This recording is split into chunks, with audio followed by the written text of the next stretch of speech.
Hello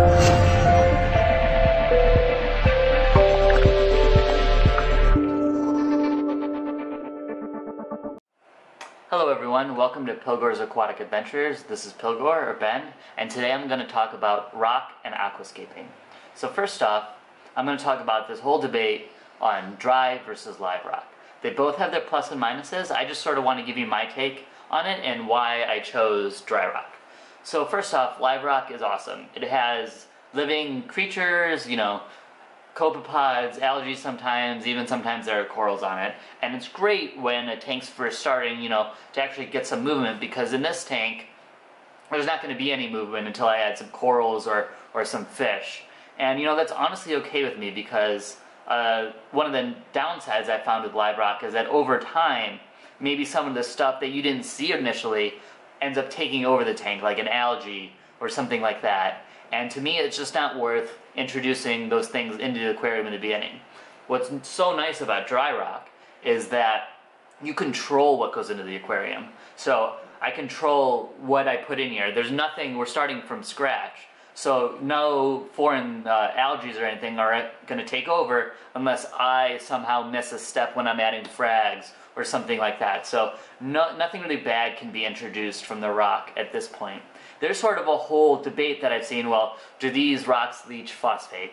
And from what I've discovered over running multiple tanks, picos, nanos, regular tanks with this rock, is that no, that's absolutely not true.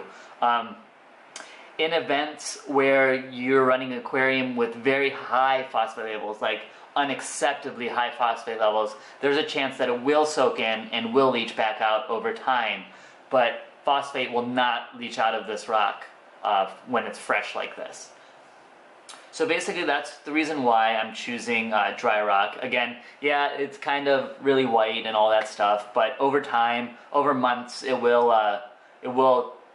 color up really well, and it does. It just takes a little time, but it's going to be up. It's going to be up for that long, so it's worth the wait. So that's basically my take on the whole dry rock versus live rock thing. Then you ask, well, how do you get bacteria in there if you're starting from dry? Well, you can use dry sand, but I'm not using dry sand.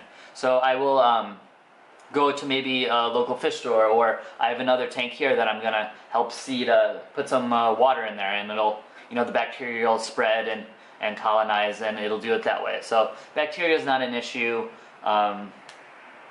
Basically, the biggest point is I'm not introducing things into this aquarium that I don't want to. Everything that goes in here needs to be carefully monitored as to not let it take over or be fighting any pest algae. That being said, it's very well capable of getting them without even seeing on frags that come in, but we'll discuss that later. So that's my take on rock. For this aquascape, I sort of chose, here there's an arch here on the left, and sort of a pinnacle sort of structure on the right, and this sort of free-floating island right front and center. My plans, what I like about this rock is it does offer a lot of flat spaces mixed in with, jagged edges. So there are parts where you can, mount frags directly on, or, stick like one of the holders in there, and it'll go in just fine, just temporarily, while you get it acclimated to the right spot. And this island up front is going to be for a Maxima clam. That's my goal for that, and we'll see if I can find a cool one in the coming months. This rock stacks really well. Sort of just fits in like a puzzle. Although I will say, I did buy this Ocean Wonders Coralline Purple Reef Safe Epoxy Putty. You can see that there. From Bulk Reef Supply.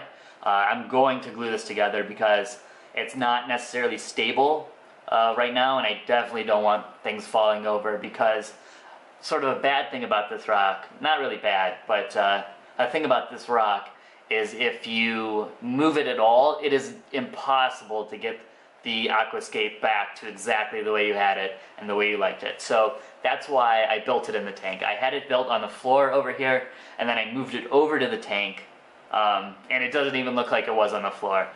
Quite frankly, I think it looked better on the floor, but here it got to like a a state that I kind of like it, where it doesn't look like, you know, just a pile of rocks. There are clear formations there are clear spots to place corals, and keeping in mind that the corals you put, their growth patterns for, you know, how it would work with the scape. Because in all honesty, rocks only really matter how they look until it's full of corals, and then you're looking at the corals. So you have to think, how is this aquarium going to look once these corals start to grow out? Is it going to look great with this rock structure being hidden? That's basically what you have to think about.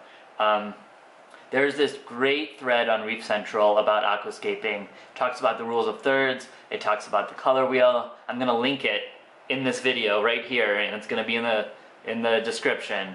Go read it. I mean, I'm not an expert on this. I do understand rules of thirds. I took a little photography. Granted, you know, this is kind of split in half, but it does create a little depth, and that's what I like. I really look for that in aquariums. I'm going to create another video talking about why I didn't go for an all-in-one. I know there's going to be a lot of complicated plumbing. Why couldn't you just go for an all-in-one? Well, I could, but I didn't, and I'm going to explain why. So thank you for watching. If you have any questions, leave comments, and don't forget to subscribe. Thanks.